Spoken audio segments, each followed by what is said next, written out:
with my family on a family reunion last September in California. I'm with my husband, Kurt, my daughter, Callie, and my son, Ross. 2 weeks later, Ross was arrested for being the creator and operator of the Silk Road website. And my life was changed forever. The fact that I'm standing here talking to you is proof of that. Before I start, I wanted to make a couple of disclaimers. I think probably everyone in this place is more technologically savvy than I am. I got my first smartphone last September as a hand-me-down for my daughter. I didn't even want it. I had rarely been on Facebook. I had never been on Twitter. I certainly had not heard of Tor or PGP or encryption. I had heard of Bitcoin barely. I'm waiting for somebody to come out with a darknet for dummies, but I haven't found that yet, so bear with me. I'm also not an attorney, and I don't have any inside information about the case because I don't have attorney-client privilege, so I can't have inside information. However, I have taken 69 pages of what our Ross's lawyer has written and distilled it down to 9 pages, and he approved those pages. So I feel like I have a pretty good grasp of that, and I want to share that with you. There is something that I am an expert on, however, and that's this person, my son Ross. Now, you might have heard of a sadistic thug who casually orders murders for hire.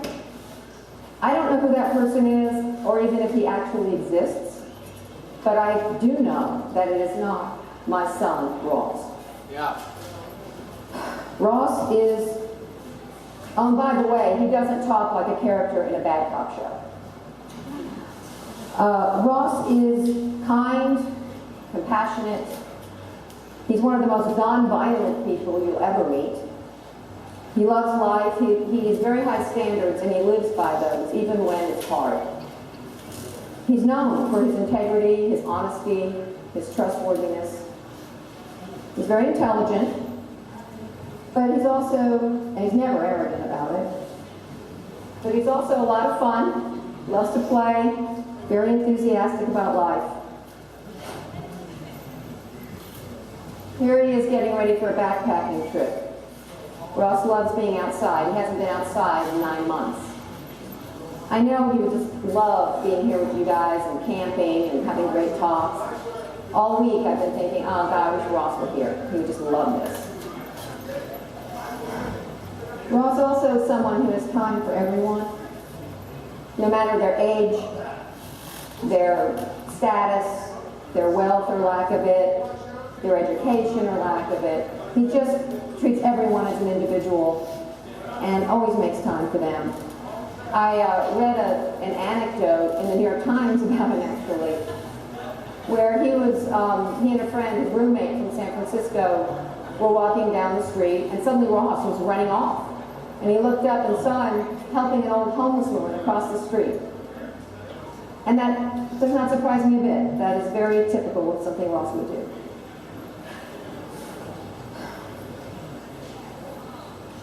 This is a rose that Ross sent me for my birthday from prison. He fashioned it out of toilet paper. And for me, it is a symbol of how Ross will make something positive and beautiful about anywhere he is, even in a grim place like NBC Brooklyn, and it is a grim place. He's always positive. When he calls me, I'll say, how are you doing? He goes, I'm good, Mom, I'm good. He never complains. He tells me about the yoga class he taught in prison, or now he's teaching a physics class. He's got 8 regulars. One time in the visiting room, we all sit at a long table, inmates on one side, families on the other. And this one inmate turned to me and he goes, Ross is a really good person, and I'm looking out for him. Which I was really glad of, because he looked like a really tough guy, and I was like, good. So, but I know, I'm his mother. I'm going to say good things about Ross. But I invite you to go to our website. We have a page of testimonials, over 50 of them, the people who've written in talking about how Ross has influenced their life, been a role model, contributed to their life. There's a story of one kid who said he was kind of an unpopular kid and sort of, he called himself a social liability. And he said, but Ross befriended him and inspired him and encouraged him. And continued to do that through their friendship, and now that same person has helped us with our website because he just loves and admires Ross so much. Wants to help. Another wrote in about how Ross drove 300 miles to rescue him when he was stranded. Another one wrote in about how he caught a bee and threw it in a freezer to kill it, and Ross rushed over to the freezer, liberated the bee, and scolded him for being cruel. And the friend said, that's when I knew Ross was one of the kindest people I've ever known. He really sounds like a killer, doesn't he? Ross, some people say, you know, I've never heard anyone say a bad word about Ross. Another person wrote in and said, Ross is one of those rare lights in the world. For me, Ross is a son worth fighting for. So, I told you our lives had changed dramatically, to say the least, when Ross was arrested. And I just want to tell you a little bit about how that happened. Ross was arrested on October 1st, and we found out October 2nd. It was a normal day. I walked into my husband's home office, and I found him slumped over with his head in his hands. And I'm like, what's going on? What's happened? And he said, Ross has been arrested. At that point, I went into shock. The next thing I remember, I'm on the phone with a Reuters reporter, very nice woman, who's filling me in on the whole thing and the charges and everything. And I'm like, this is impossible. Ross is a stellar person. He would never hurt anyone. That morphed later, she quoted me correctly, that morphed later into he never meant to hurt anyone, which has become typical of what happens in the media when things get passed around. So, she warned me we'd be bombarded by media, and were we ever. It was like a tsunami hit our family. And in fact, ever since, I feel like I've been on a wave, on a little raft going like this, trying to just stay afloat with all of this going on, you know, propelling me forward to where I am right now with you. But anyway, suddenly the phone's ringing off the hook, reporters are knocking on our door, camera crews are going by our house, our little neighborhood is just freaking out. We turn on any media and there's Ross, and they're talking about Ross. It was just absolutely mind-blowing. Meanwhile, Ross was in Oakland, California in solitary confinement, where he would remain for the next month and a half in either Oakland or New York. They kept him in solitary and segregated housing.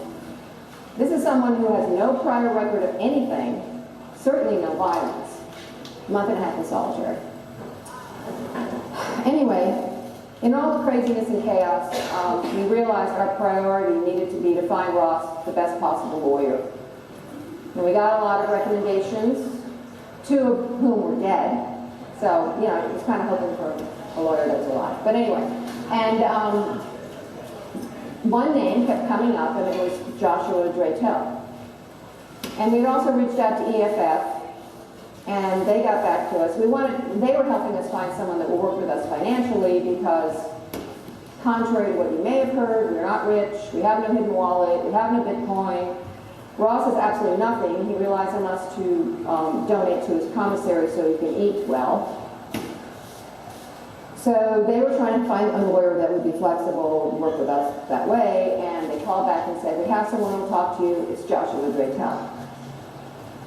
So we got on the phone with Josh and explained the situation, and he agreed to work with us and be flexible. And we agreed that we would do what we could to compensate him fairly by raising money, our own money, of course, you know, whatever we could do. This case is a mountain of work. It is very complex, and they are putting in tons of work on it. We also asked him, how do you feel about personal liberty and individual rights? And he said, I've been working for those things my entire career. And so we said, okay, done deal. We made a deal right there on the phone. And got off the phone and started jumping for joy, hugging each other. because we felt that if we had a good attorney, Ross stood a chance. At that point, I'm like, you know what, let's just take a break. Let's go have margaritas and celebrate. And we did. It was just like, oh, stress, okay. So the next thing we decided was that we needed to relocate near to where Ross is. We were in Austin, Texas. And so we liquidated a lot of our things, gave things away, packed up the rest. Here we are on our way to the storage unit. Put everything in a 10 by 20 and hit the road. For January of 2014, weather we were not used to at all, but anyway.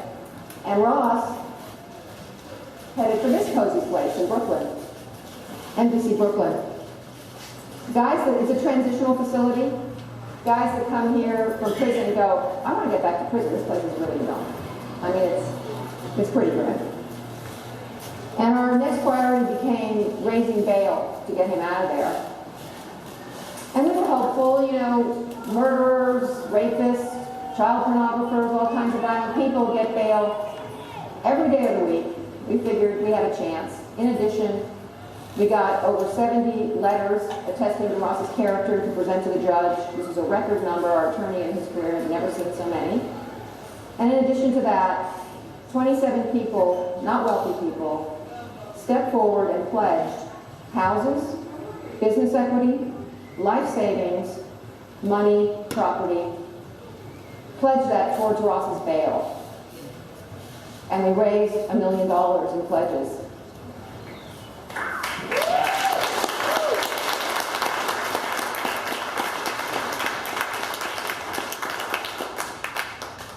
And the thing about bail is if Ross skips bail, they not only lose their pledge, but if they sign the bond, they are responsible for the entire bond, $1 million. And I heard over and over again, hey, no worries. We know Ross. He's a man of his word. He would never burn us like that. We don't even worry about it.